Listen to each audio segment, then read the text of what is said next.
So, yes, we are live now. Welcome to Book Talk Bangladesh, where we bring the books of the world to Bengali readers. Similarly, we introduce Bengali books and knowledge traditions to global audience. Please visit our website at booktalkbd.com to find our video conversations. We are also available on YouTube and Facebook. You can also find our audio conversations on Spotify, SoundCloud, and Google Podcast. In this episode, we are going to discuss Professor Zahir Ahmed's recently published book, Little Bangladesh, Voices from America. Professor Zahir Ahmed with the Department of Anthropology at Jahangir University is a member at the American Anthropology Association and has served as a key member of the association's task force on border and security walls for the past 3 years. As a task force member, he has recently produced a task force report on the proliferation of border walls throughout the world. He wrote on U.S.-Mexico border, India-Bangladesh border, human rights situation to border walls. While in the US, Dr. Ahmed is conducting empirical fieldwork on South Asian, specifically Bangladeshi documented migrants awaiting entry at the US-Mexico border and Canada-Buffalo border. Professor Ahmed is also doing ethnography of Bangladesh in Buffalo, New York. His involvement will contribute substantially to scholarship on border issues on the impacts of US immigration policy.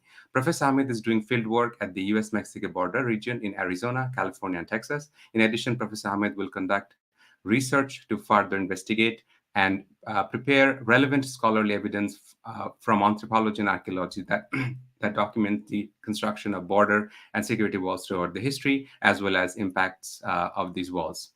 We have two distinguished panelists for this book discussion: prominent anthropologist from London School of Economics and Political Science, Professor Katy Gardner, and Dr. Ali Riaz, distinguished professor at the Department of Politics and Government from the Illinois State University. So the order for today's discussion is Professor Zahir Ahmed will introduce his book briefly and talk about his research, and then we will hear from Professor Gardner, and then we'll hear from Professor Ali Riaz. And I have to notify our audience that Professor Ali Riaz has a class, so we have a bit of time constraints. So without further ado, everyone, welcome to our conversation, and thank you very much for making some time for us.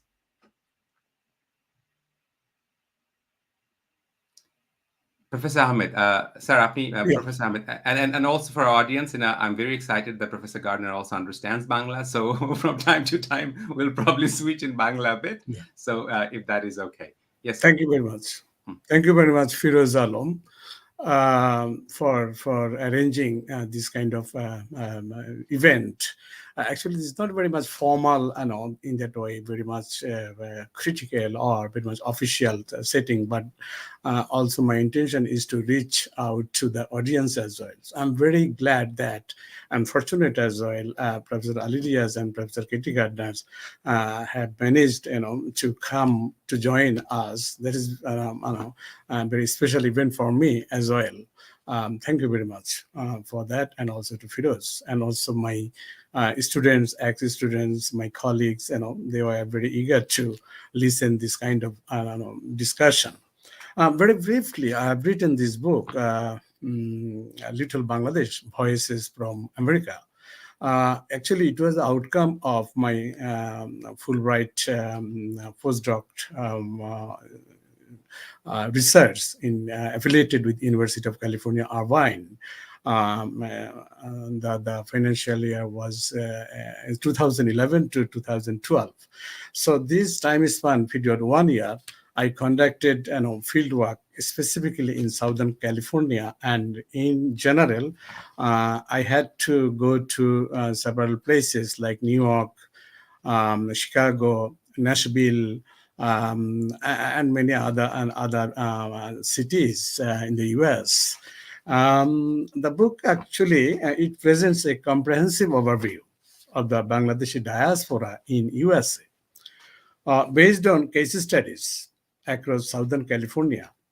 I have brought out number of issues like economic advantages of the migrants, Bangladeshi diaspora, Little Bangladesh, centered around central LA, Los Angeles, oral histories of settlement in general in the US, emerging homelands,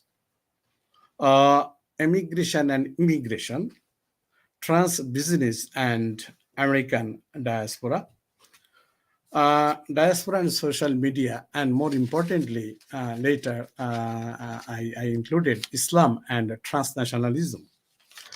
The book explores the trans-global subjectivity and embodied experiences of Bangladeshi migrants as they negotiate economic opportunities, security, and challenges. The book also documents transnational ties that migrants retain, the aspiration, their desire, and their anxieties they face in everyday life, and what it means to be a Muslim uh, living in the US in the post 9/11 era. This is a travel story. I was very much in a reflexive way narrating my trajectories personally as an anthropologist. It started from Jahangirnagar University where I work. Then I went to Sussex, and then my migratory maps shifted to Dhaka, Jahangirnagar as well. Then I shifted to California as a Fulbright scholar, the University of Irvine campus, and I was tracing the linkages of the migrants in different places, different sites, both in the US and in Bangladesh. It concerns on my 11 months fieldwork, residence in Orange County in Southern California between, as I mentioned, September 2011 to August 2012.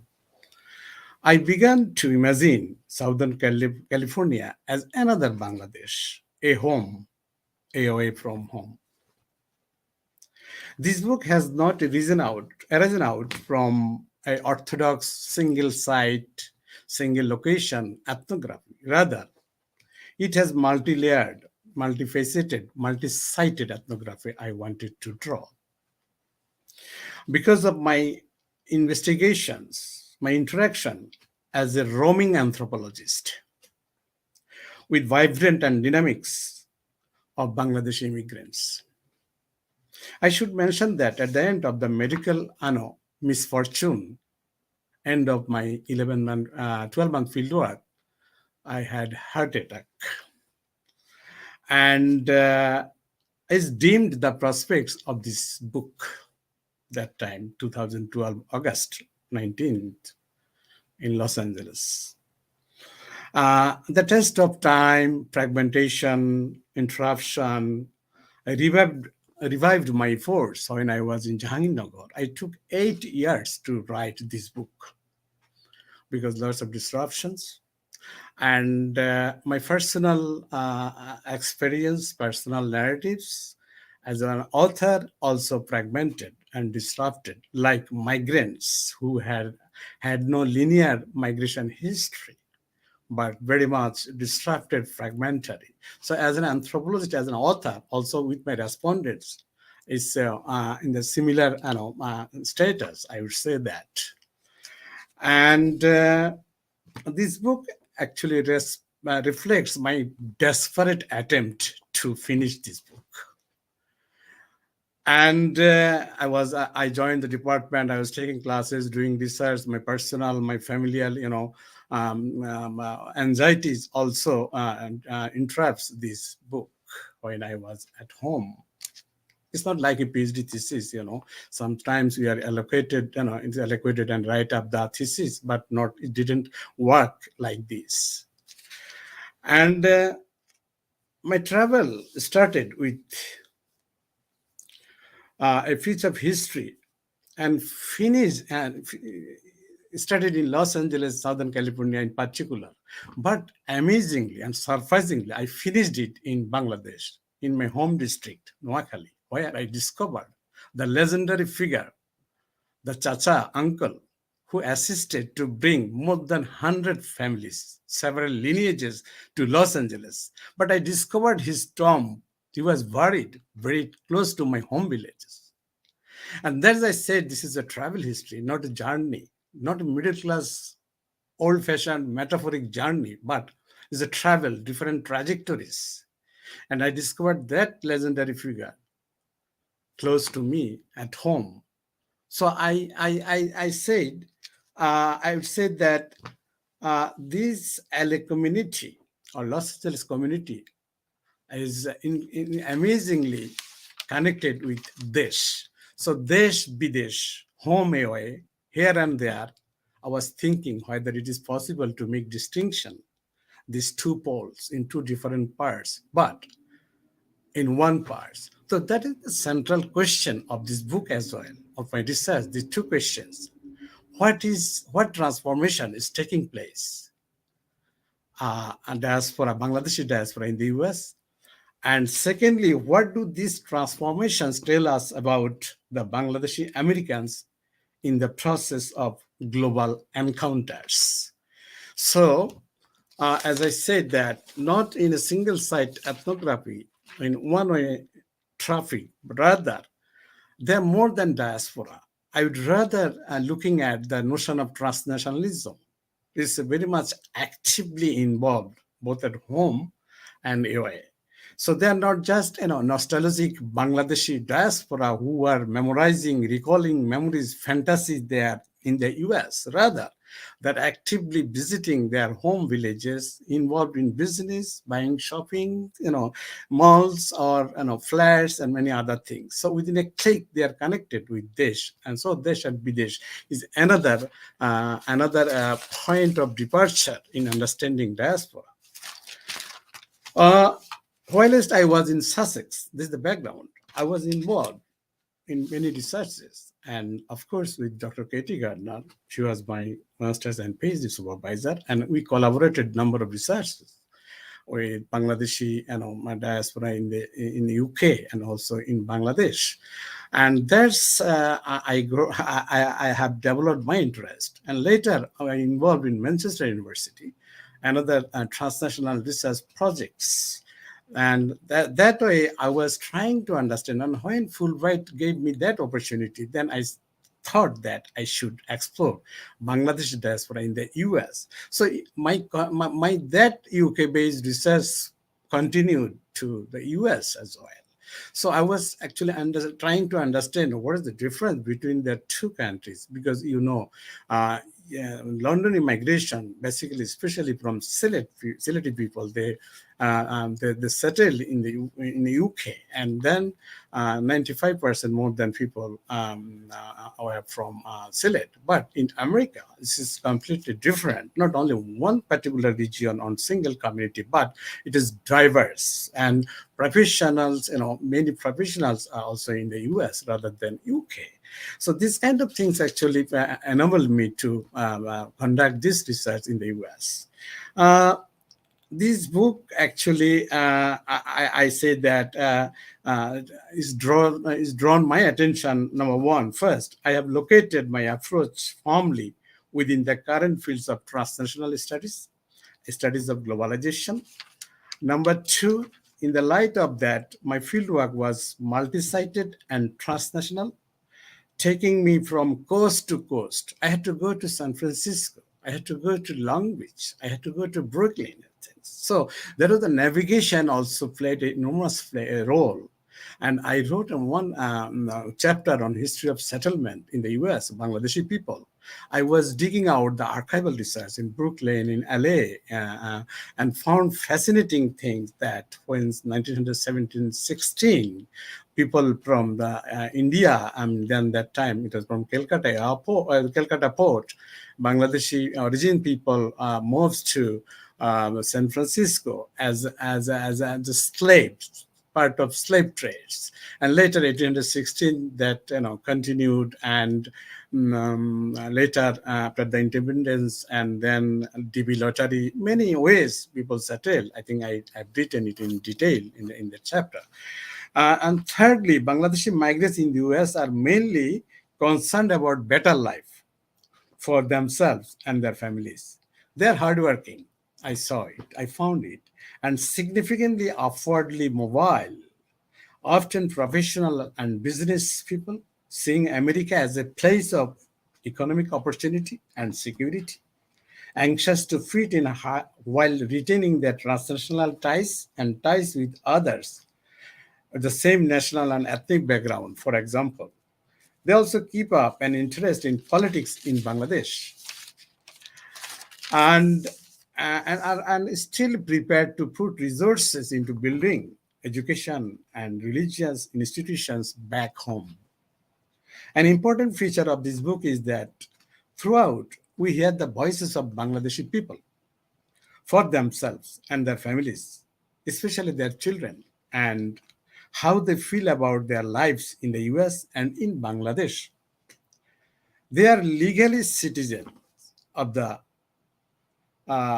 countries where they reside and earn living, but at the same time emotionally anchored in Bangladesh. My book has another implications. It's a set record straight and enable readers to better understand what being a Muslim means in the United States in the 21st century. I should just add something that when I finished my fieldwork, I didn't concentrate on religion, especially Muslims in particular. When I went back home, that time, the Gulshan massacre, the IS, that situation, Professor Ali Riaz, I think would be in a position to comment on that. I was thinking when I writing the book in Bangladesh after finishing my fieldwork, so-called fieldwork, I was thinking, oh my God, what is going on around us? Because the readers should ask what is going on after 9/11 in the US. So I was doing my research in terms of religion, in terms of Muslim, their perception from Islamic point of view, migration, these kind of things. But later I found that they are not fanatic. They are not that radicalized Muslim. These things. So I tried to understand Gulshan massacre with the Bangladesh in the US when I was doing field work. Then though I was an insider in the US when I was doing my ethnography, but at the same time, I was saying that from outside, I should look inside the US, what is going on. So that enabled me to write that last chapter, Islam and Religion.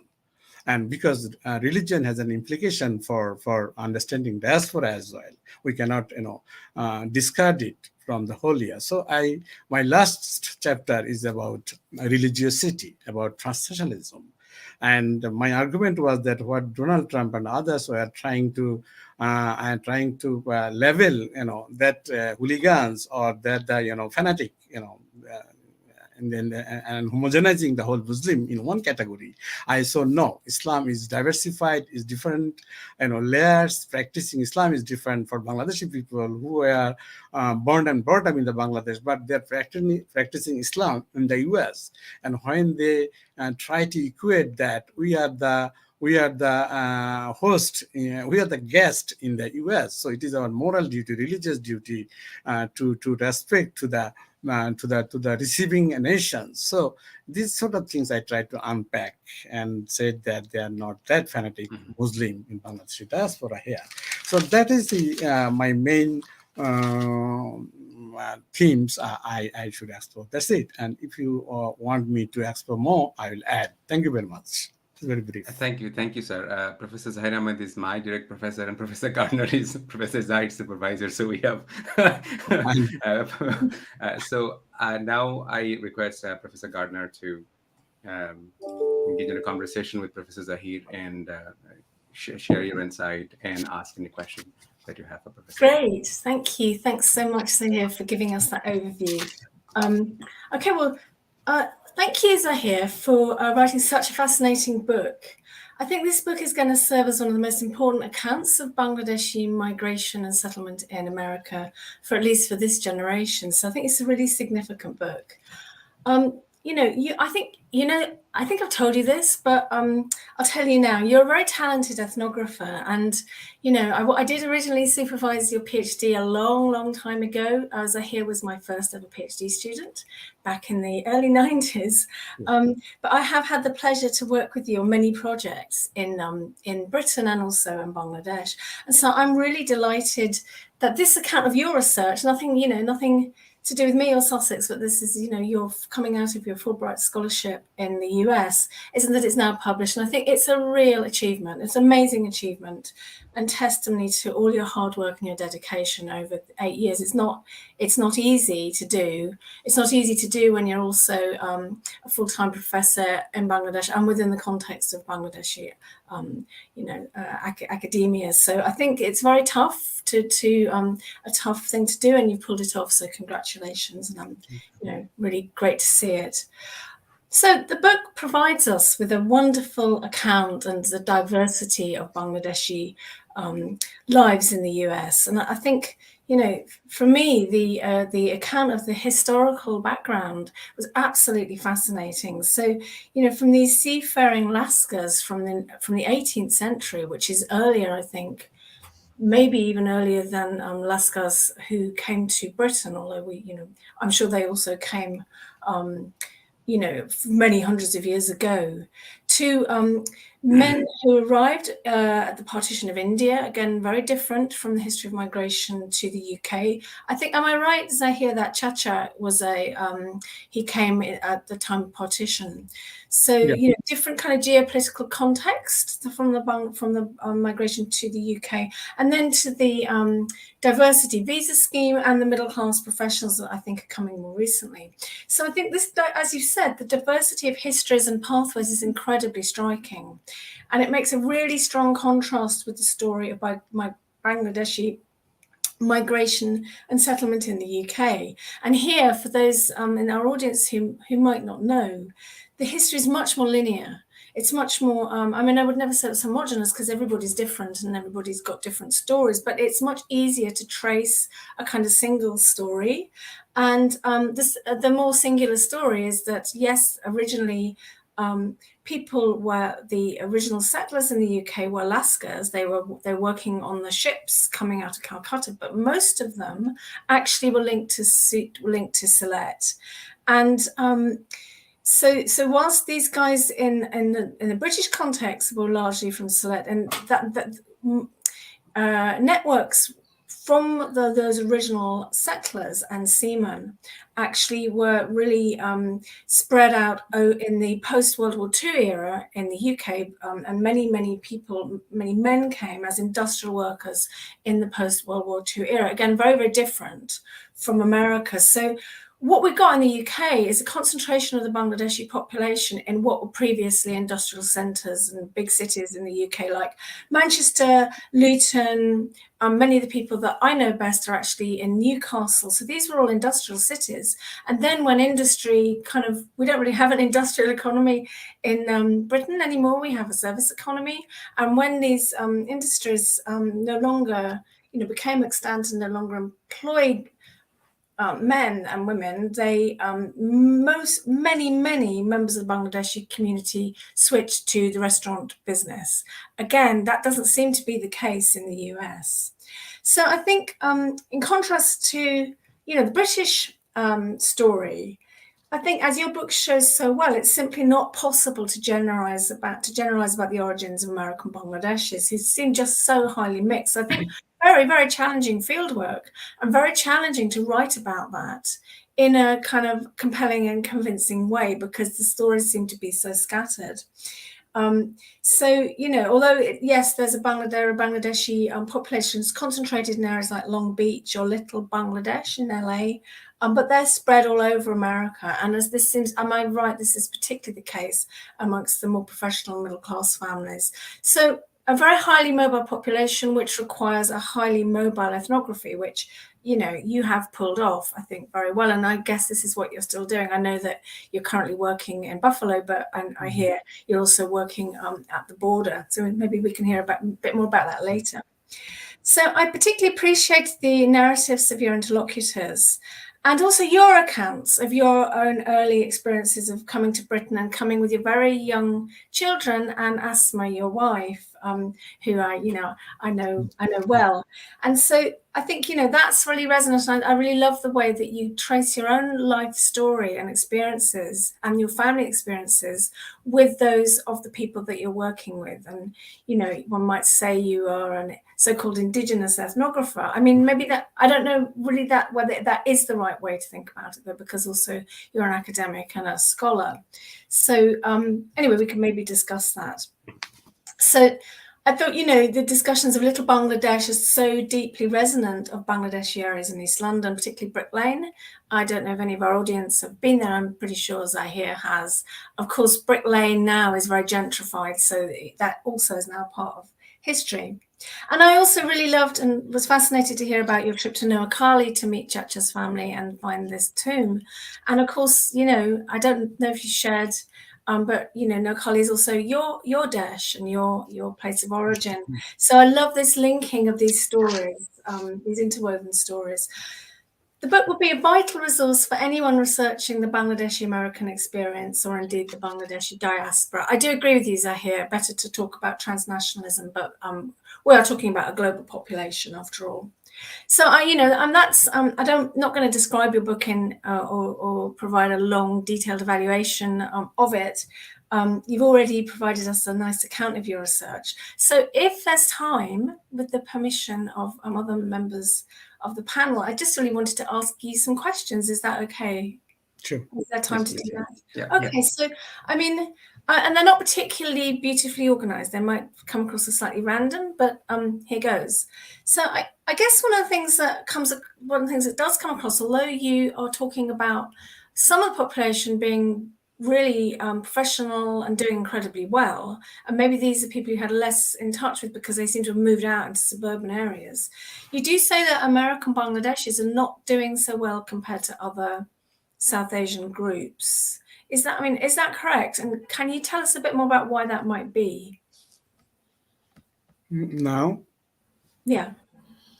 In compared to South Asians, actually, if you compare with the Indians, actually, for example, the other years, because they have long-standing migration history here, and the Indians, the professional group, they migrated here a long time ago, and Bangladeshi is, I think, professional groups after the 80s.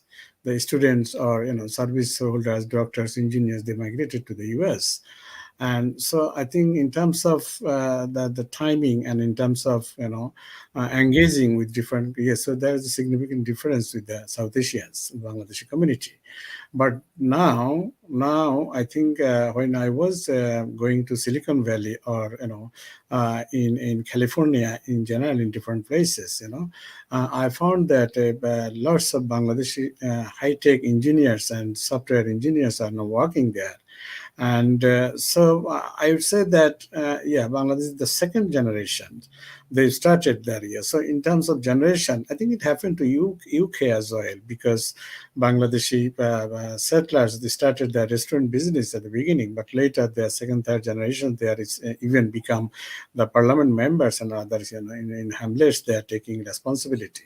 But here it started, a new way. So I would say that there is a professional groups is somewhat, is a late starter with the Bangladeshi migrants. So yeah, they're joining, but though it is less than the Indians here. That's he wanted to understand. I don't know. Yeah, no, that's helpful. So, I mean, I guess the other question is the way you've described many of the population seems to be that they're much more kind of they seem to be quite culturally bounded, like they're very intent on recreating this little Bangladesh. And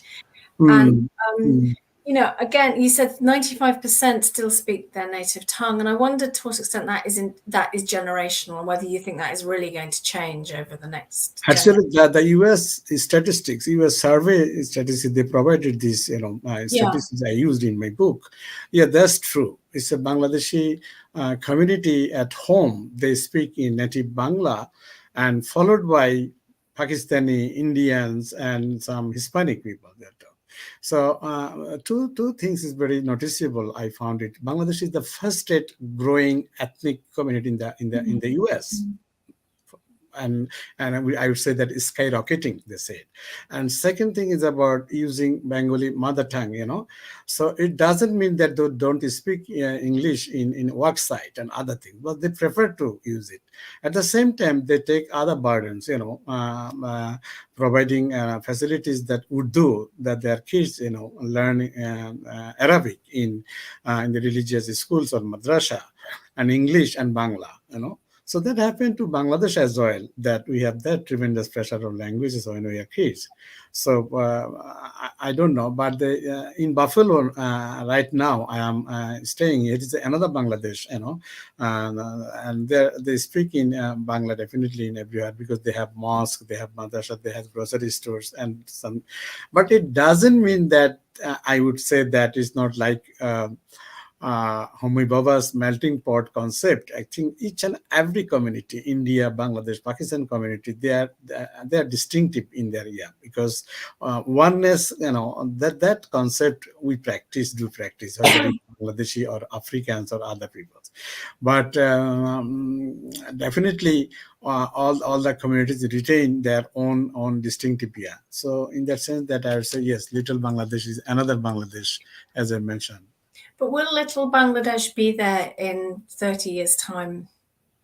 Will the American-born kids who are now maybe in their 20s, coming up to be adults, do you think they have so much of a kind of investment in that?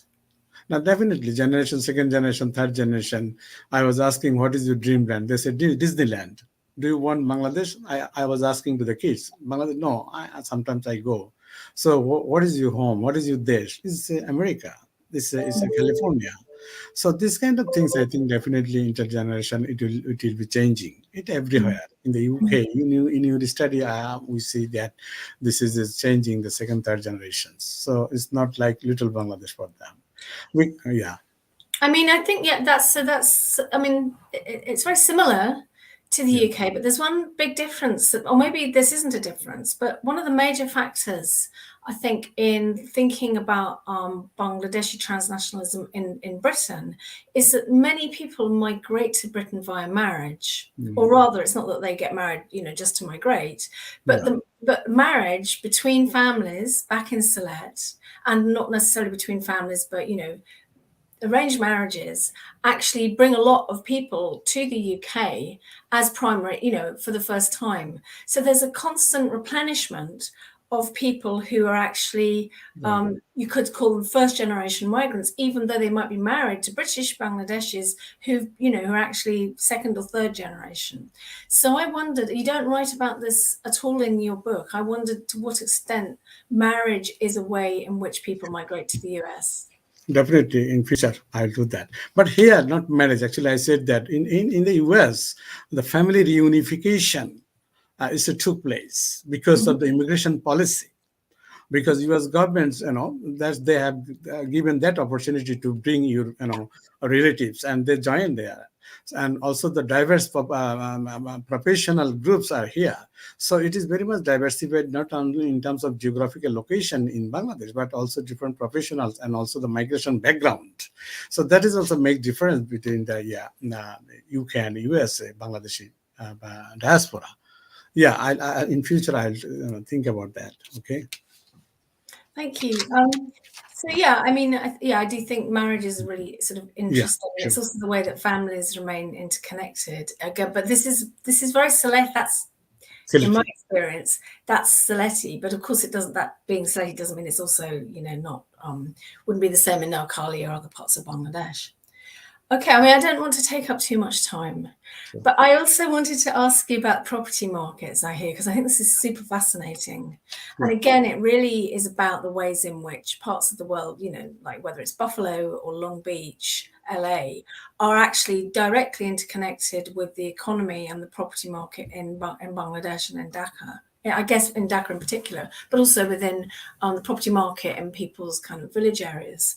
So, I mean, I don't know if you're able to answer this, but I'm wondering to what extent the diasporic population of Bangladesh has directly affected the property market in a city like Dhaka, and whether this is a kind of known thing, And, you know, I mean, we know that the prices are rising in Dhaka, and it's actually not very easy to find somewhere to stay, for me anyway, because it's even Airbnb is super expensive. But can you tell us a little bit more about that? Very, very, very. Yeah, I think I was advised by my Buffalo Bangladeshi friends to buy a house in Buffalo rather than in Dhaka because Dhaka is Wow. more expensive. I could buy two I mean, that's, houses in yeah, Buffalo. amazing. Okay. When I was doing field work in 2011-12 in LA, I calculated LA is very much close to Hollywood in Valley. The similar to Dhaka's, proper land price. That's I calculated that time. It's very, Dhaka is now, most expensive city, number 8, something like that. Yeah. But property, that diaspora is always try to find the security, always find the shelter. This is another story. I don't take much time now, but very briefly, I would say that 95% Bangladeshi moved from New York City to Buffalo, very close to it. It is another city of New York. But Buffalo has a long-standing history. It is manufacturing and steel industry, but after the 70s, it collapsed. There is a dam very close to Niagara Falls. So it has enormous, it's a number 8 city in the US that time. But now, not now, 20 years ago, it became deadly city. And everything was collapsed and abandoning houses, people moved from here, and the urbanization didn't take place, and US government spent millions of dollars even after the 1940s 1950s, but it didn't work. So lots of abandoned house here, no manufacturers, no steel industries there. So Bangladeshi diaspora, they moved basically from New York and then New Jersey and Pennsylvania. They moved to here and to buy house. Only $20,000 to $30,000 they bought house 10 years ago, 15 years ago, and they are investing money here, and Buffalo is now booming. And very interesting thing is that not only for migration, but these Bangladeshi people contributed a lot to the US economy, because Buffalo, what I would term, this is now rebuilding, redevelopment is taking place, contributing to the national here.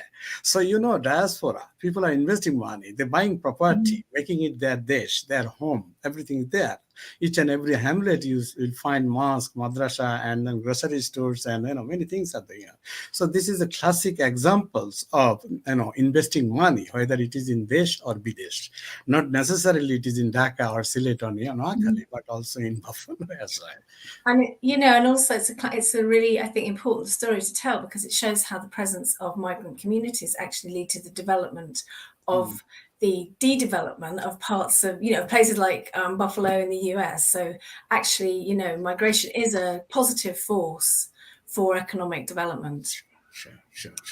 I hope that was in the popular American imagination, that we are not coming and taking the jobs away. Yeah, absolutely. Yeah. I mean, I don't want to spend more. I don't want to take up too much time, because I know Professor Ali Riaz has to go to a class. So I'll step aside. Yeah. Thank you, Professor Gardner. And we are receiving some wonderful questions, and we will open the floor for that as well.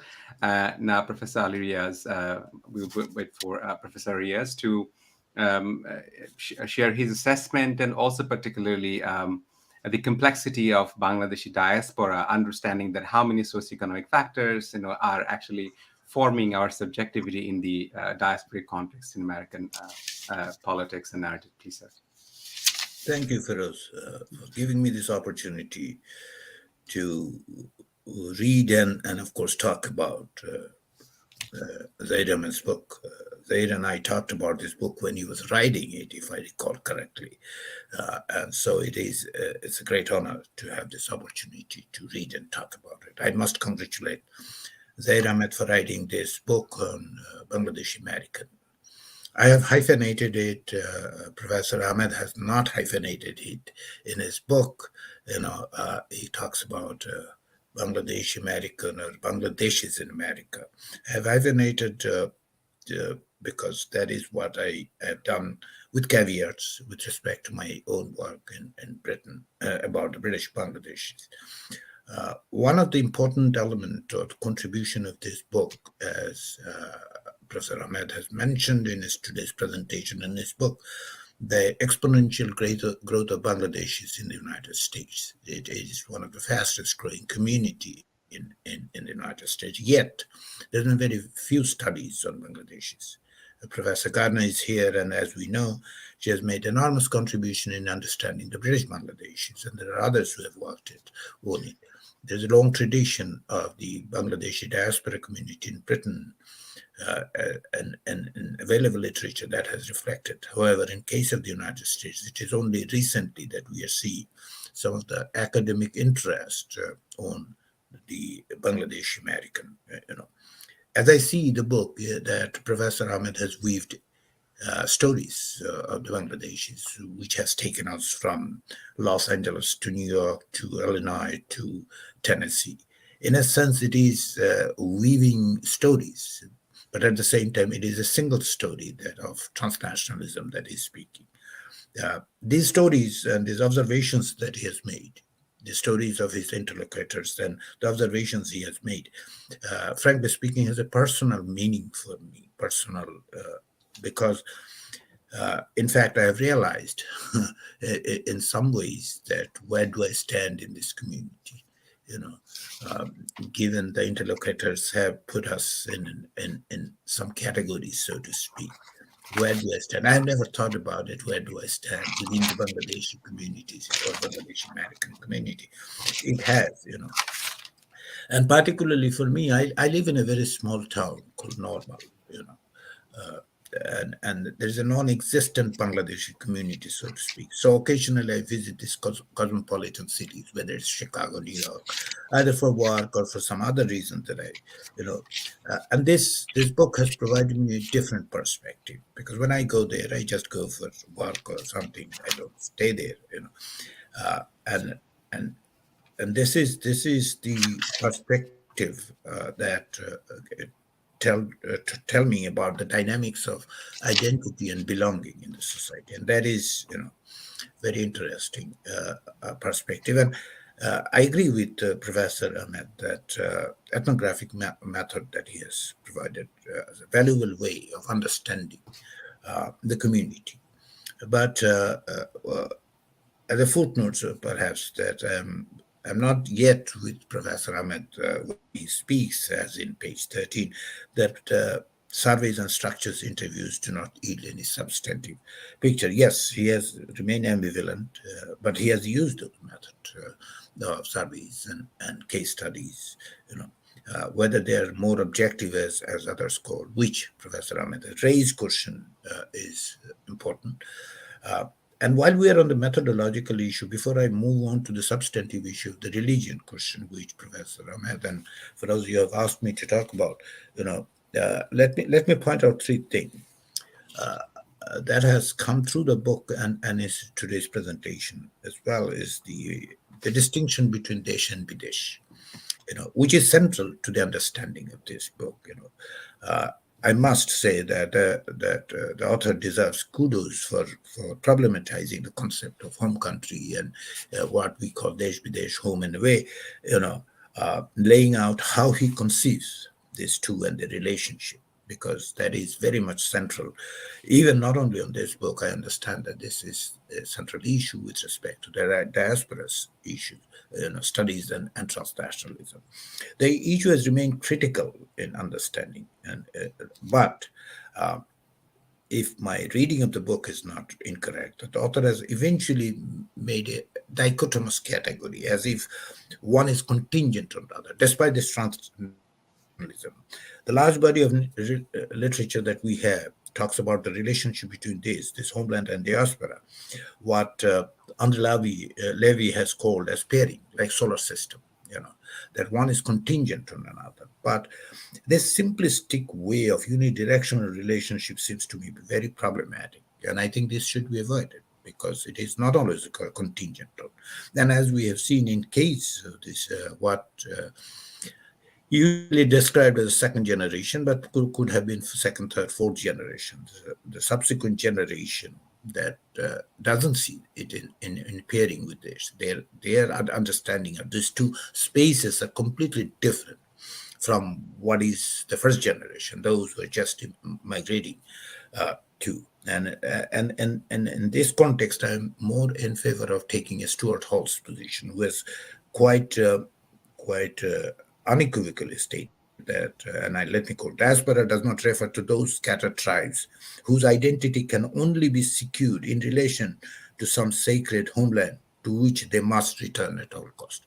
The whole notion of the immigration, the diaspora, that the return, you know, Bangladeshi diaspora, whether they're living in the United Kingdom or the United States, continuously negotiate their location, their current location, and their relationship with the host country, with their what is described as a homeland, and so on and so forth.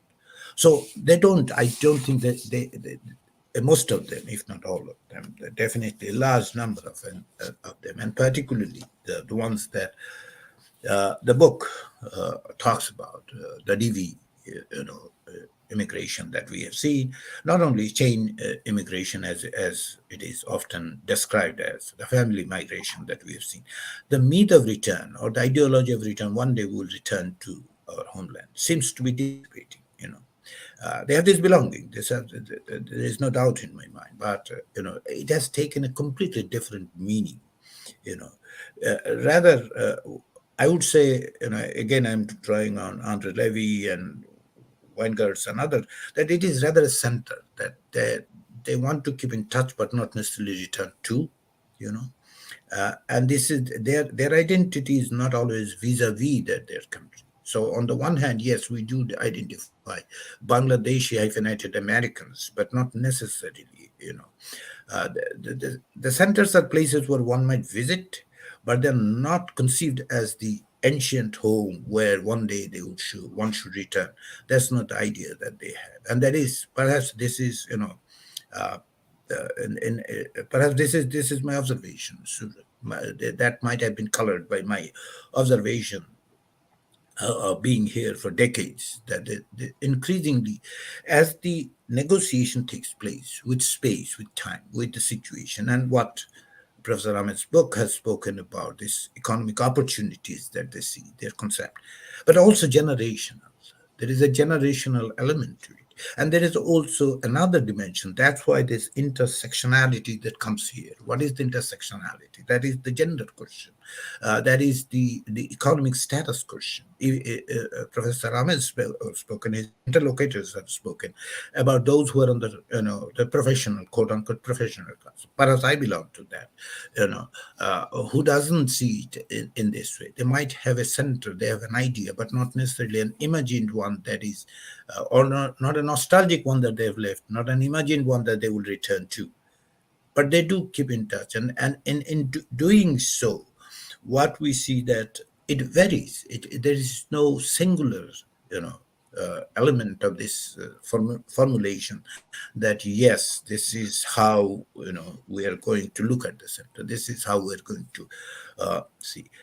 Gender is a question, class is a question, and of course space. Those who are living in say, for example, I mean, beyond this book, Atlanta, who moved in the last 2 decades from New York, or those who are living in Arizona, for example. Professor Ahmed has visited Arizona. He's working on Arizona, particularly the border, that how they conceive it. So this identity, this location, the negotiation with location is very important as how they conceive the home.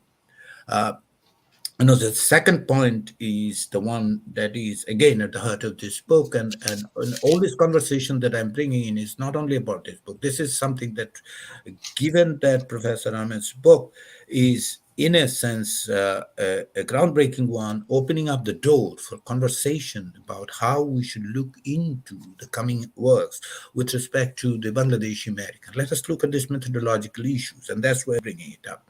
And this is a critique of the book in the sense that this is a book which is opening the door. We need to talk about it, kind of thing, So the point of the diaspora and migrant, this term has been often used interchangeably in this book, and often it is does. It's not only here.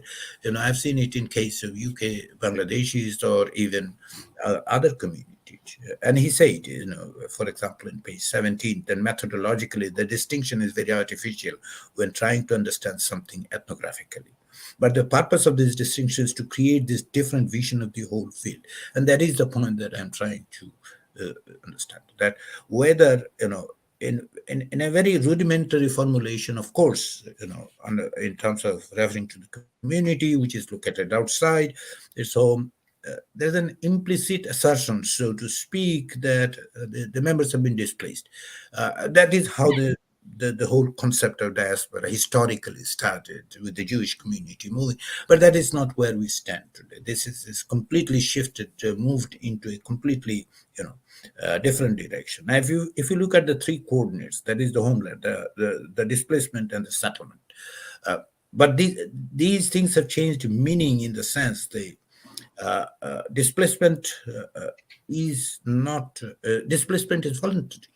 Space is negotiated differently than others. Diaspora is a place-making practice where movements between and across the places are frequent. That's what the book has said in page 17, and that is the point that I'm.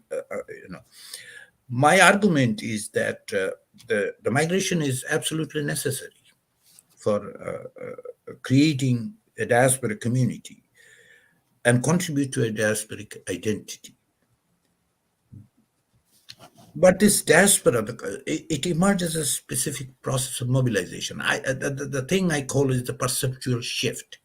The shift that I'm not going to go back. I mean, why we do not call those who are going to the Gulf and the Middle East, or in some cases, Southeast Asia, for a short-term migration. We don't call them diaspora. Why not? Because that perceptual shift has never taken place, would not take place, because they know they're going back, and they will, and that is what they feel, that this is a temporary.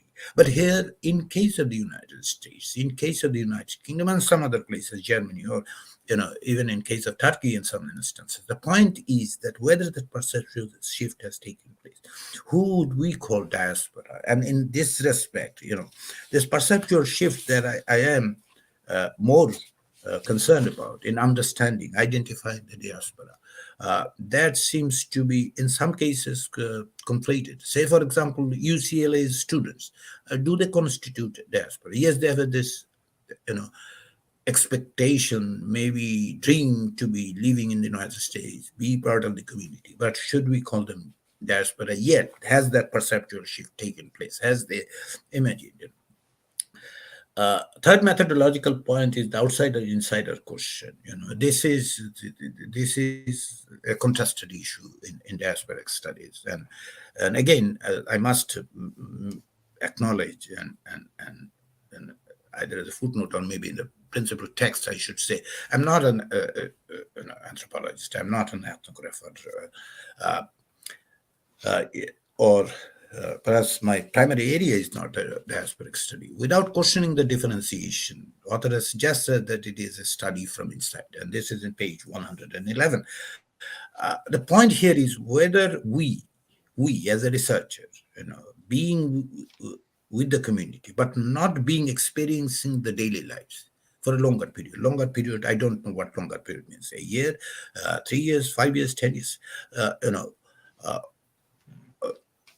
Are we still an insider? Or has I become, even after living almost 3 decades in the United States, has I become an insider? I don't know. I don't know because, for the Bangladeshi community, am I? Because when this categorization takes place and that I am someone, professional class, and some of the interlocutors have precisely talked about in New York that they don't do anything for us.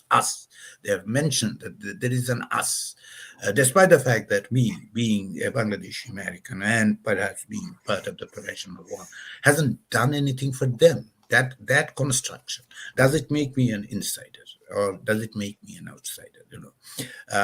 And as a matter of fact, when Professor Ahmed's book is talking in page 13, and let me quote, wherever I went, Bangladeshi migrants received me as an educated professor from a prestigious university in Bangladesh. I'm not questioning the methodological, but I'm questioning that what makes someone insider or outsider, so to speak. I'm trying to understand whether it has somehow shaped this interaction when they're talking to Professor Ahmed.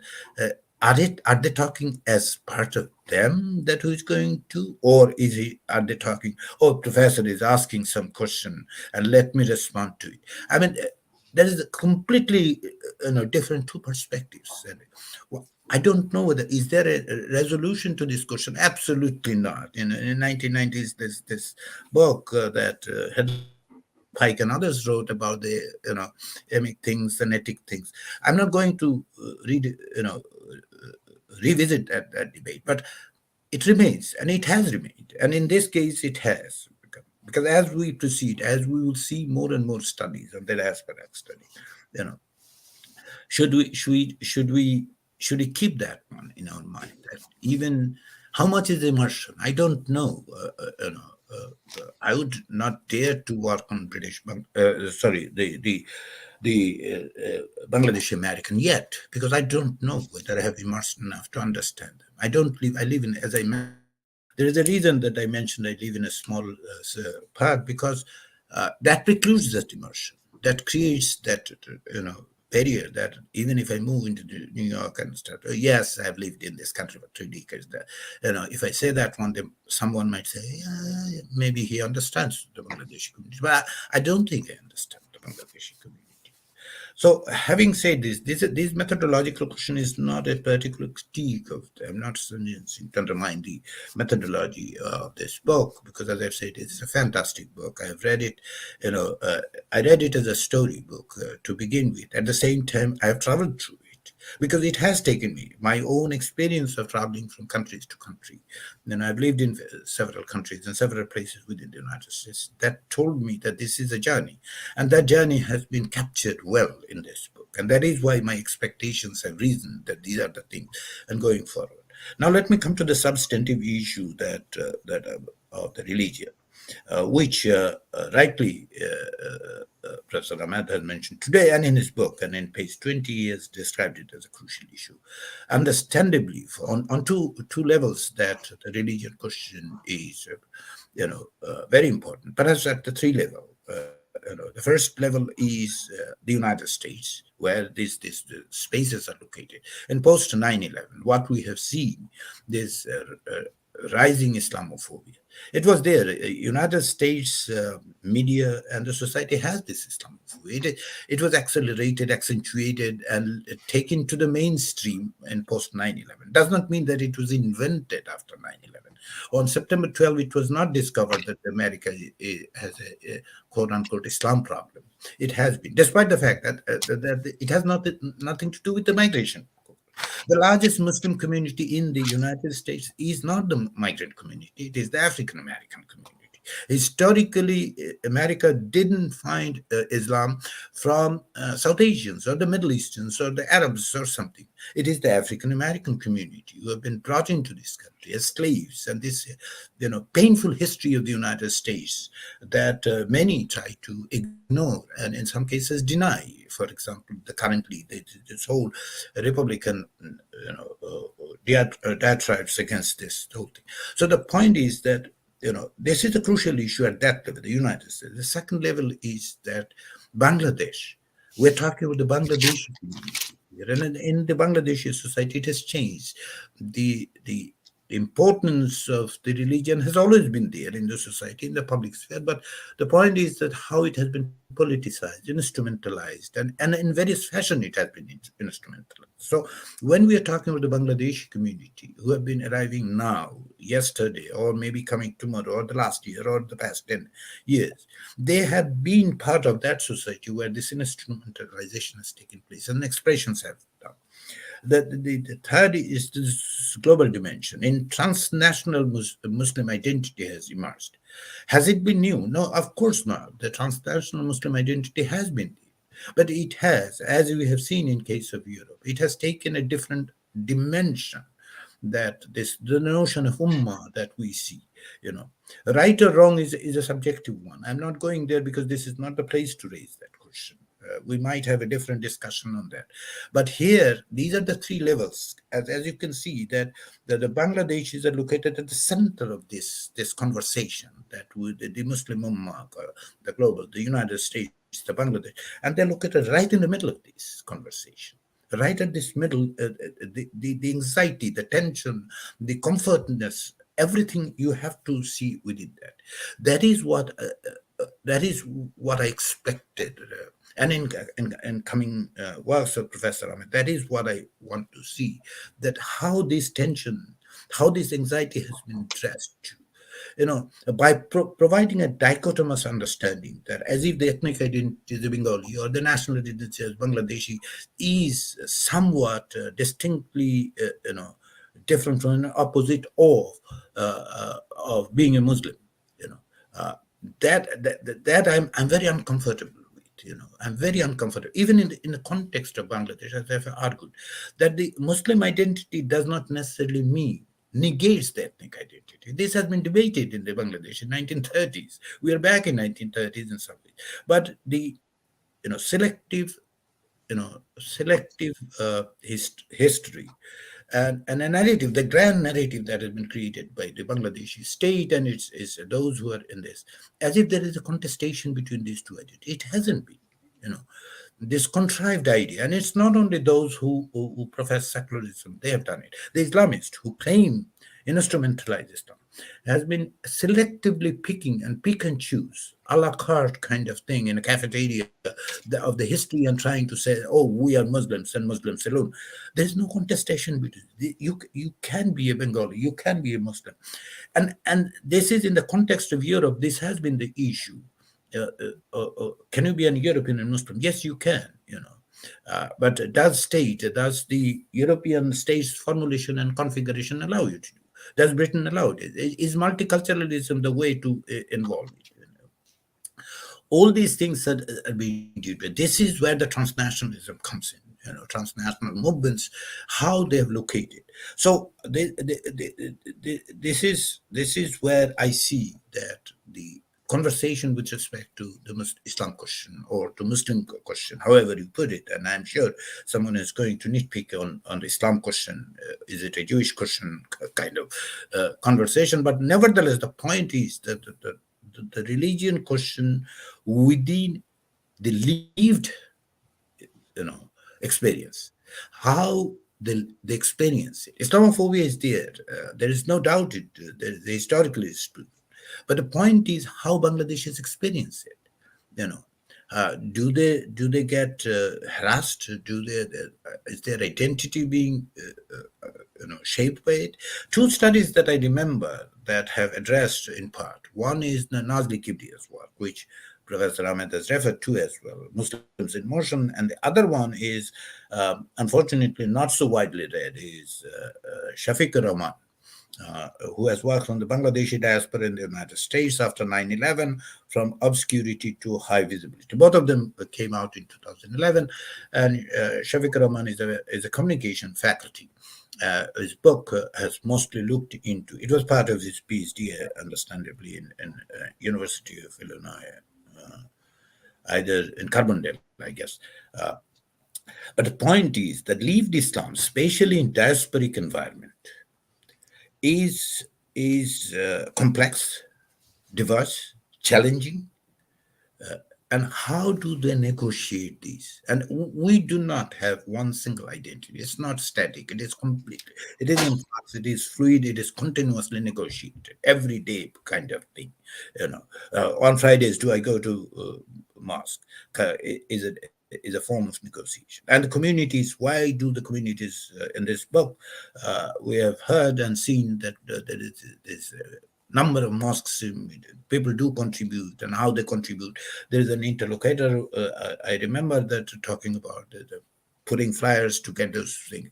Madrasas, for example, the Islamic seminaries, they're bringing up. These are the identity question. It's not only, and how the community is forming around this.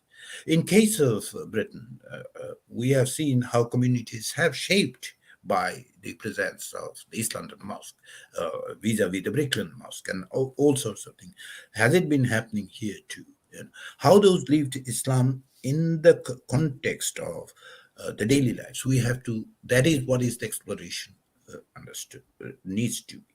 And that is what I would request Professor Ahmed, given his experience working on this and his adroitness, so to speak, to understand this complexity. I would like to see that in future. That is what we need to get into. And finally, the reason I also mentioned Shafiq Rahman's book, which is not very widely read, and the interest of the he was my student at Dhaka University, but I had not supervised him. He's in communication. He remained in communication. I veered out of communication into political science. But one of the things that Shafkar Rahman's book I found important, which is the media question, how media is projected. And this book, Little Bangladesh, Voices from America, connectedness is central element in this book, and rightly so, rightly so. That connectedness, this identity construction, this belonging, this putting yourself out there, creating this diversity, all these things is connectedness is a central element. Now the point is, how do they remain connected? Some of these have been mentioned in this book. One thing that is missing is the media. By watching this Bangladeshi channel at home, and I have seen, so to speak, and Shafiq Rahman has mentioned in his book as well, that the continuous exposure to the Bangladeshi media, the television channel, creates. But again, there's a generational difference that Professor Ahmed has pointed out in his book several times, that there is a generational difference. It is not only a generational difference. It is not only those who are born here or has traveled. It is a perceptual thing too.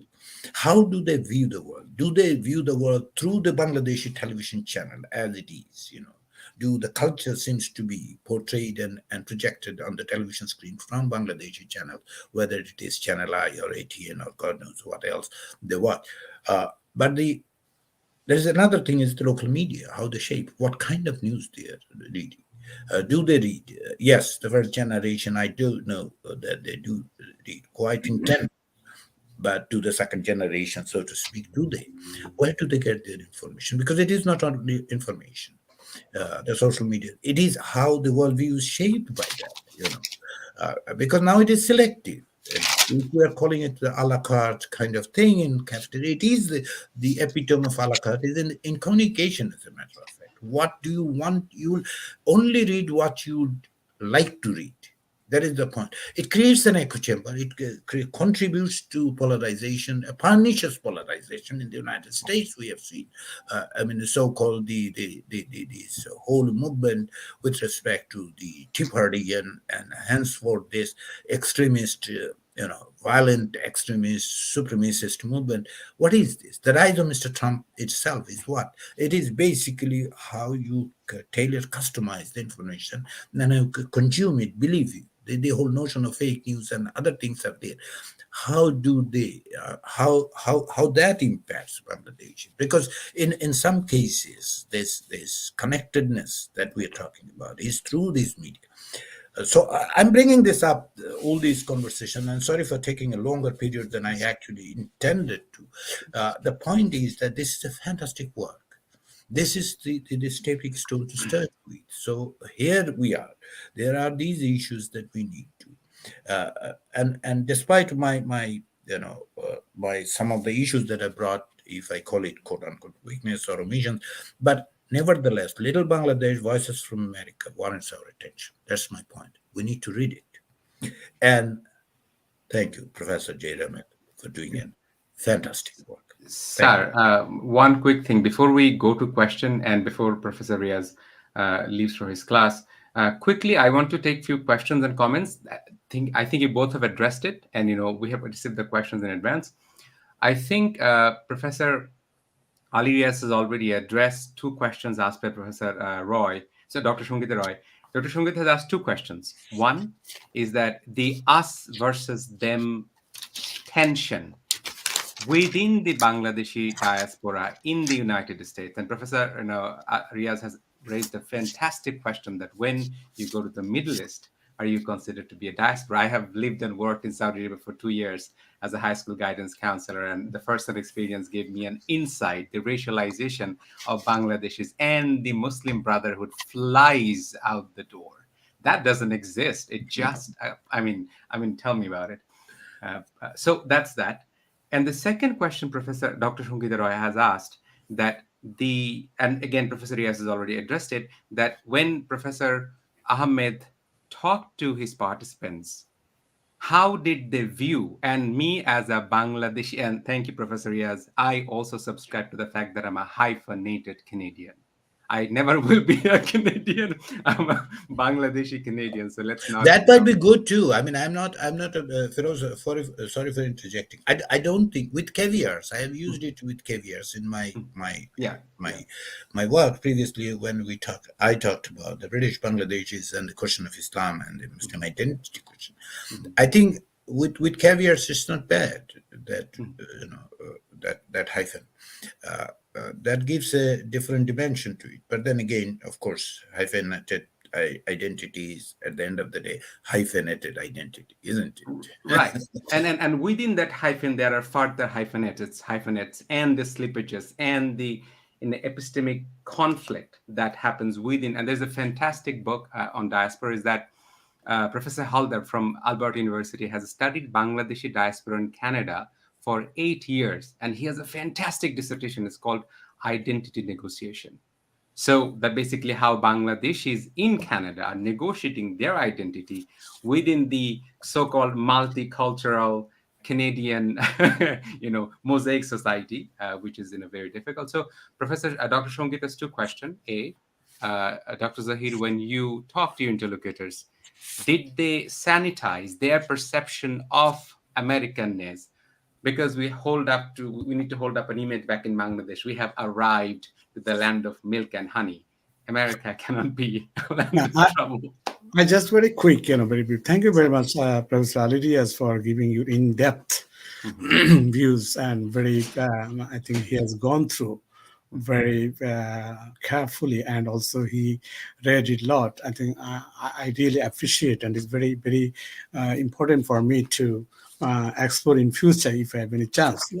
What Shangita was saying, what Firoz is saying, what Professor Riaz was saying, let me just say, it was not my construct, this insider view, outsider view. It was my respondents, their feelings. I tried to pick up that thing. In anthropology, there is a big debate, and I have written an article when a Bangladeshi native is not a native. That was a methodological article I wrote. It published from Z Books. There's an article.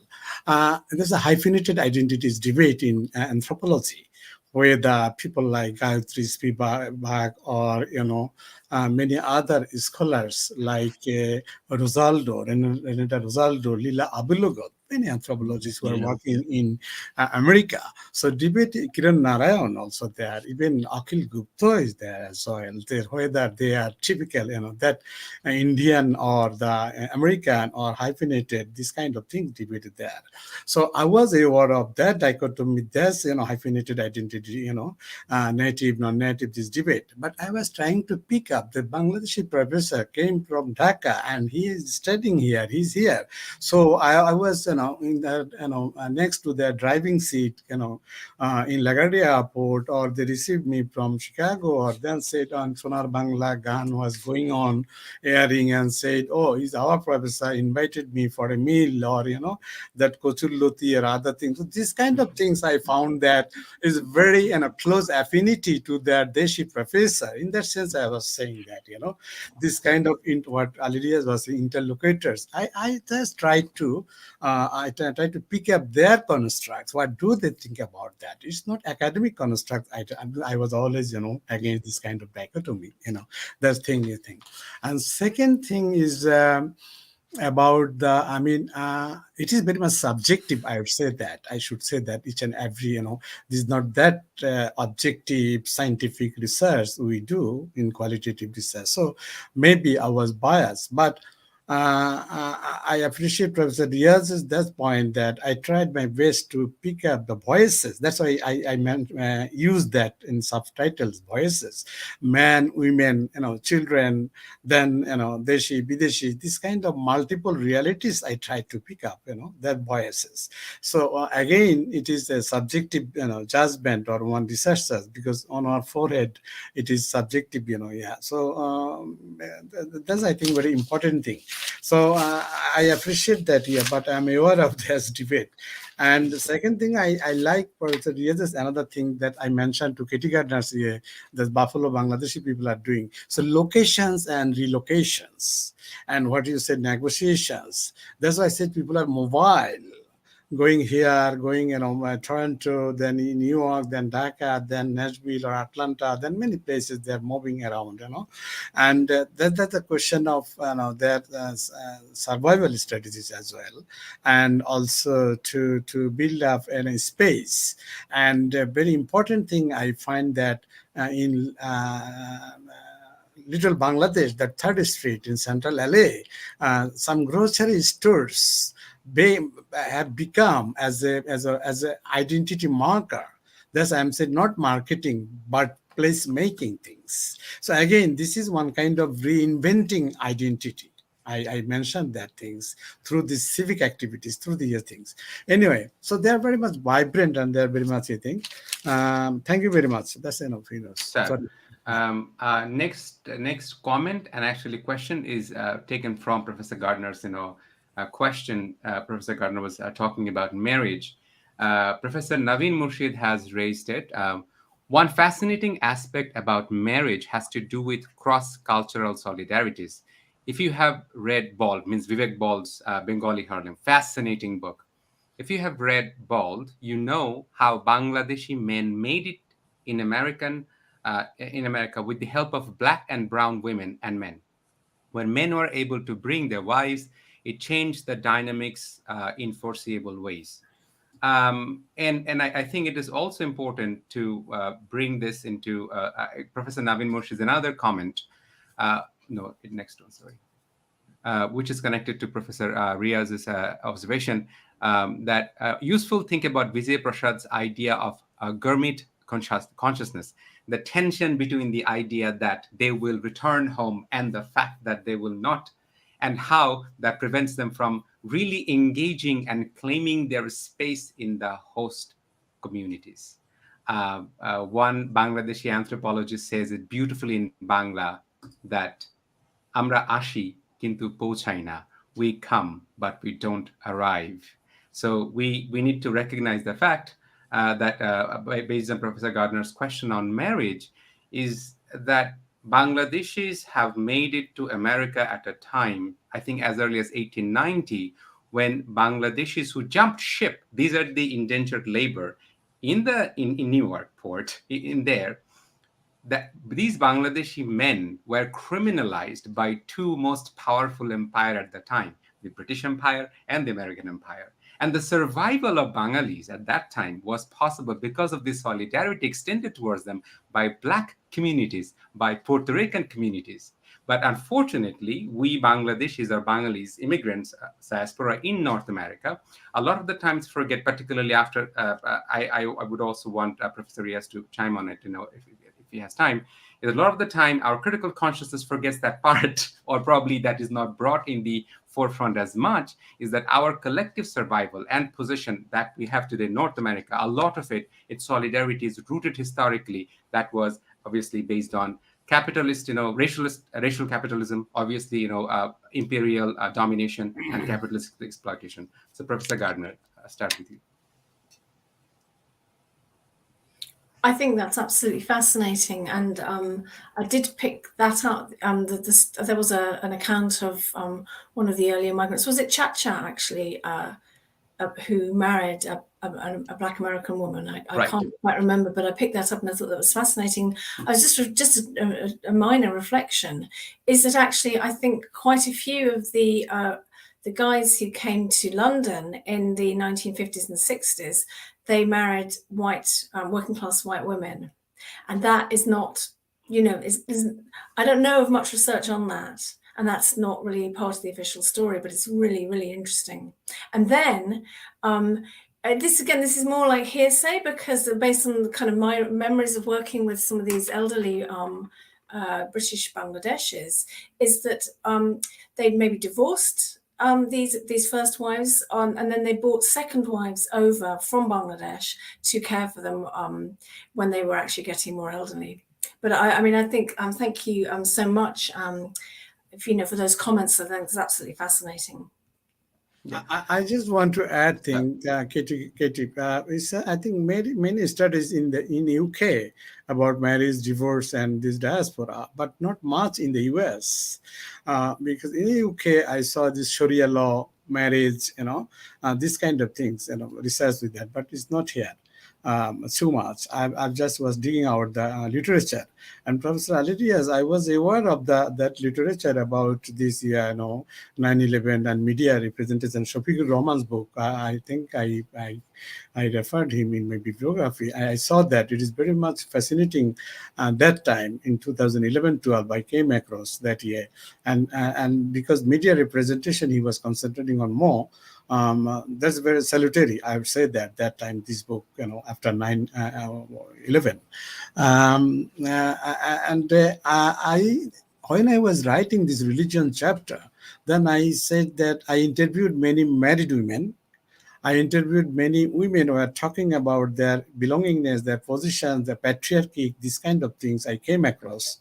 But because of the limitation of the study, but I was thinking about divorces, about the single mother, about their experiences. But I accommodated 2 or 3 single mothers, and because migration literature is flooded by man's migration. All narratives came from the man. Whenever we say migration, it is male migration.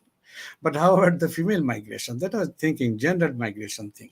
So it would be good for the future researchers to conduct this kind of issues we have identified today by Professor Riaz, Sangeeta, and Nabila, and Katy. Yeah, that would be interesting. But Professor Ali Riaz, the comment and probably one of your observations, the Marxist critique that religion is a coping mechanism. What I mean to say that, famously Marx is the opium, religion is the opium of the mass. So do you think is that in the United States, among the Bangladeshi diaspora, our affiliation with either it is faith or particular cultural practices or any ways of making the identity has something to do with the racial structure of US society, the racial obviously the racial capitalism, the idea that how structurally America will not really welcome people in its entirety if you are not of a particular color, particular religion.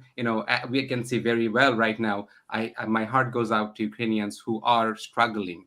But we see a double standard when there is a refugee crisis when it comes to Ukrainian refugees trying to enter European countries, and the concerns expressed by the global north towards Ukraine. But the concern was very different when it came to Afghanistan, when it came to Palestine, when it came to Middle East and Syria.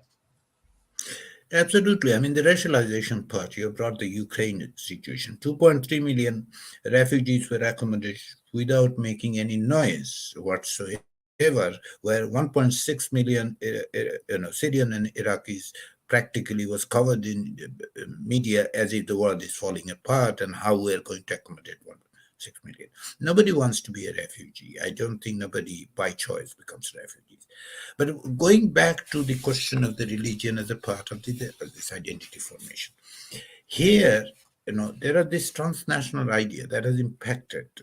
Why do you subscribe to that? Because why national boundaries are not limiting? Because the national boundaries, in some ways, have become irrelevant to you when you actually travel. Travel means when you migrated, you became a diasporic part of the diasporic community. You transcended that national boundary already. Once you transcend it, why not again transcending it again? If you become Bangladeshi American, what makes you not Bangladesh? The global Muslim, so to speak. So there is this identity formulation and negotiation that I see. And there is an anxiety. We should not be seeing that as a plain and simple adoption and quote unquote assimilation issue. It is a reflection of the anxiety that the community feels. On the one hand, is this community solidarity issue. In case of Britain, what I have seen, and Professor Gardner has done far larger number of work on Bangladeshi community in Britain, but since I was focusing more on the Islam question, identity question, that when I worked in 2005 and subsequently a few years, the book came out in 2008. What I've seen is the solidarity question, how identity are created. And identity is not only our choice, that I make the decision that this is how I am going to be representing myself. It is also our society. And that is where, Feroz, when you were saying that the United States is imposing that one, the society is imposing that one. A fascinating story that I have, story in means when I was working the British Bangladeshis, I met a young guy who told me that after the Salman Rushdie event, his friends are Muslims and he's not. I'm not saying which religion he belongs to, but then because of his association, and he tried to say that maybe Salman Rushdie's book has made some hurtful thing with the sensibilities. He might have spoken like that. But because of his association with his friends, who happens to be Muslim, he was described by others as a Muslim and said, "Why you guys are doing this?" And he told me that, geez, I have been identified. Not, I didn't do anything. I don't belong to that community. I never spoke for that. But then again, I've been identified. So this negotiation and this anxiety remains. In case of understanding this complexity, we'll never be able to grasp all of them. Never. But what I see is that understanding the polyvocal nature of Islam that we need to take into account. That Islam is not a monolithic, homogeneous creation, which the media tends to portray. And those who are the entrepreneurs of violence seems to like that kind of things. You are a Muslim so long I tell you that you are a Muslim. And how do I identify you as a Muslim? Who decides that? Is there an institution? Islam doesn't allow any institution, so to speak, to tell you who is a Muslim or not. But then again, they would say whether it is a political, ideological, or moral, ethical thing that they would put on you and say, here, either you fit into this and hence you are a Muslim or not. And then state can reproduce those things. Take, for example, the Pakistan's constitution under Pakistan People's Party that says Ahmadiyya is a non-Muslim. See how that happened. It's not the military regime; it is the Pakistan's People's Party of Zulfikar Ali Bhutto who said the Ahmadiyya community is non-Muslim. So state construct. We are witnessing the same thing in case of Bangladesh, and here, with respect to the transnational communities, since that influenced them, their home, so to speak, and then this identity, the transnational identity, and part of the Muslim community, and also happens that within the society you become more acceptable, more visible, if you belong to a larger community.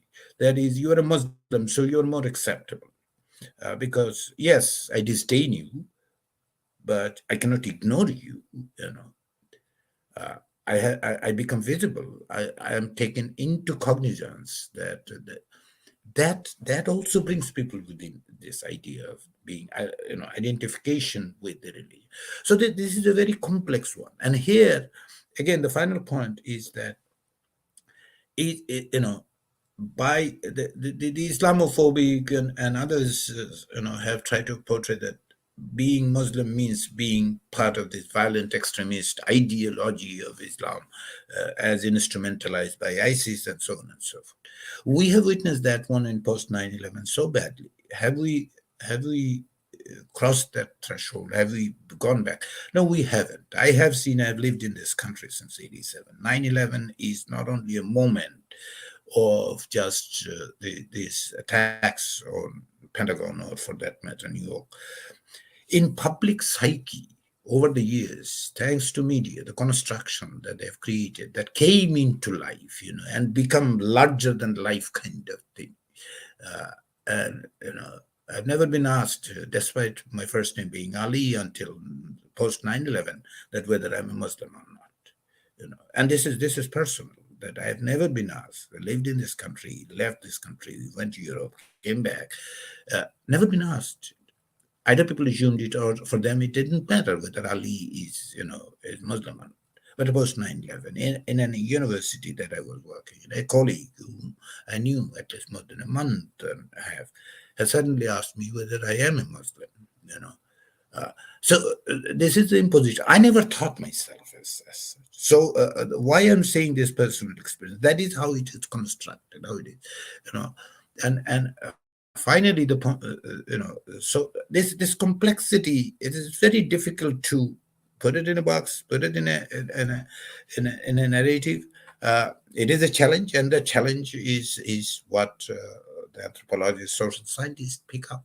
That is what we do, try to address it, and with all our inadequacies, that's what we do. We keep on trying. Every day is a struggle for us to say, okay. And the next day, say, no, I didn't do it right. Let me try again. Thank you, sir. Sir, Mani, can I ask one last question to Professor Gardner, and then, probably wrap it up? Zahir sir. Sir, okay. So, Professor Gardner, particularly after the brutal murder of George Floyd, and obviously Britain being one of the fascinating places of deeply rooted racialized narrative to racializing Bangladeshis, even in evident in COVID crisis that Bangladeshis were one of the highest impacted people in the UK. That shows the structural violence against Bangladeshis.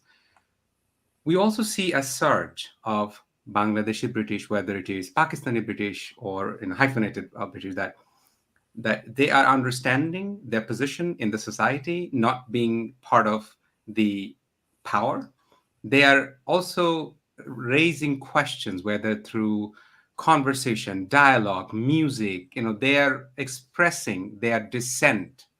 I don't think many Bangladeshi British are in illusion right now that they're not invited in the table. Do you see that in the process of identity negotiation, a phase of? Do you see a trend that Bangladeshis who are also going back to their root, claiming which they once tried to distance from, to become part of the American society or British society or the European society? I mean, I should first say that I haven't actually done any research in Britain for many, many years, so I'm absolutely no expert. That's the first thing I'd say. I mean, the second, so this is really just based on observations and hunches. I mean, I think the second thing I would say, though, is I think that those people who've been born in Britain and then, whether, I'm not even sure if you could, or if they would describe themselves as Bangladeshi, British Bangladeshi, they might just describe themselves, as British. I don't know. But those young people, and some of them aren't now that young, and these are people into their 30s and 40s, are really very much part of British society and vocal about issues of racism, and whether or not they have Bangladeshi heritage or Indian heritage or Pakistani heritage is less and less important within the context, I think, of race relations in the UK. And certainly we live in a very racist country. I mean, there's no two ways about it, I'm very ashamed to say. And Black Lives Matter has been really, really important in the UK. And as you rightly said, COVID has shown, what happened in COVID really did make the institutional racism of the UK very apparent. And then, of course, we have horrendous scandals like the Windrush scandal, which I'm not sure if everybody listening to this knows about. But I mean, we have, I'll say it now, we have a very anti-migrant government who are now trying to pretend to be pro-refugee and allowing Ukrainian refugees in. In fact, they're not, but they'd like to. And I completely agree with the comments made about, welcoming in Ukrainians, but actually not at all being welcoming towards Iraqis, Syrians, and Afghans. So I'm sorry, I have not answered your question in a very precise way, because I just couldn't claim to have any expertise, but that would be my hunch. I think there's a very, very big difference between younger people born in the UK and their parents and grandparents who do still have this very strong sense of connectedness to the dish. Right. Firoz, if I may just add it, Please, just sir. Please, a sir. quick point. I mean, in 2001 summer, Professor Gardner recall the riot, right? Remember the 2001 riot that took place during the summer, and in Britain, I'm talking about, and I was in Lincoln, and I traveled to Oldham, where the Bangladeshi, the second largest Bangladeshi community, so to speak. And according to Guardian, and they have resisted all these goons, and So I met these young people who have tried to protect the community throughout the whole night, and so on and so forth. I met them in the early morning. By the time I get, they're tired and everything. So what are their complaints? Very interesting thing came out in this conversation. One of the angry, response was that, see, the police, when they treat us, they call me Paki or they call me Bangladeshi. I've never been to Bangladesh. I was born in here. I'm a British as much as that police officer is. I mean, that is his point. He's much more angry on that than anything else. That his British identity has been questioned. Not to mention his loyalty to the country and so on and so forth. That is what is happening as well in the United States, as I see that this hyphenated part is now as a separation. They see it, even though they're born here. When a Bangladeshi kid, a Bangladeshi origin kid, in the sense that parents are Bangladeshi, call themselves as Bangladeshi American. What does they mean? They actually want to make a distinctive identity. This is not tied to Bangladesh. It's a distinctive identity within this. This is also a challenge to this racialized notion that you are lesser of a citizen if you are hyphenated. That is their challenging, that, yes, I'm hyphenated, but I'm no less than you, because, it's your birthplace as much as mine, or Right. mine as much as yours, so to speak. So this hyphenated identity has taken a different, kind of twist, or taking at least within the third or second, fourth generation. At least that's my observation. And it's just looking at the younger people. Never been to Bangladesh yet. I'm a Bangladeshi American. Oh, great. How are you a Bangladeshi American? Oh, my parents are. But see, if the Hispanic Americans are Hispanic American, then I am a Bangladeshi American. Absolutely, sir. Absolutely. Sir, Zahir sir, do you have any concluding remarks, sir? No, I just complimented with Professor Ali Riaz. When I was trying to collect Bangladeshi people, how many people are living in LA or in Orange County. So there is published statistics out there: Hispanic, non-Hispanic, South Asian, or South Asian, these kind of things. But Bangladeshi people were contested that year. They said, no, I'm Bangladeshi American. Please enter our name as Bangladeshi. I was told many Bangladeshis in LA. So I was struggling with this statistically to provide input. That's the thing. So identity, people now they do realize that the self-identity, belongingness in a particular thing. So they don't want them to equate with Grand Asian or other, those things. So I think we have to unveil these kind of things. I was struggling even when I used the New York data. So there is also this categorization is going on. So that's it. I don't say both, but I have been enlightened from these two scholars.